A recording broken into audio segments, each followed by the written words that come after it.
Hello viewers, দেখতে পাচ্ছেন, দেখেন তিন ইঞ্জিনিয়ার, একটা সিবি ইঞ্জিনিয়ার, একটা ইলেকট্রিক্যাল ইঞ্জিনিয়ার, একটা হলো অটোমোবাইলের ইঞ্জিনিয়ার, মেকানিক্যাল।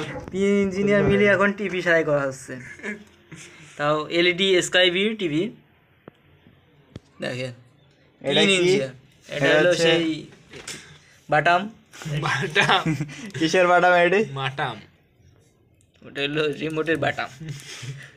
দেখেন ভাই, গাড়ির মিস্ত্রি যদি টিভি ঠিক করে তা অন্য লোকরা কি করবে? আর একটা ইলেকট্রিকের মিস্ত্রি, আর একটা সিবি। ইলেকট্রিক্যাল দিয়ে সম্ভব, ঘর বানায়, মেকানিক্যাল দিয়ে সব সম্ভব। এখানে যে ঘর বানায় সে টিভি ঠিক করছে, বুঝতে পারছেন ভাই? এখন কোন জায়গায় চলে গেছে বাংলাদেশ? ডিজিটাল বাংলাদেশ ঠিকই আছে, এটা ওই যে সমস্যা। এখানে কাজ করতে ভালো করে সিগন্যাল নিতে পারছি না। লাগিয়ে দেন, ফুমু দেন একটু, ফু দিয়ে একটু মিশি টুসি দেন না। মায়া কি মন্তর মন্তর হয়েছে, মায়া দেখা। দেখেন ভাই কি অবস্থা, আমাদের ব্যবসা ভাই এরাই খেয়ে নিল। আমরা তো আছি এক মিস্ত্রি, তার উপরে মিস্ত্রিরা। এই ভিডিও আবার ছেড়বেন?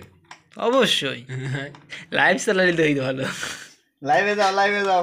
আমাদের মতন ইঞ্জিনিয়ার যারা যদি এই না হয়, না মতন হইতে পড়ে গেছে।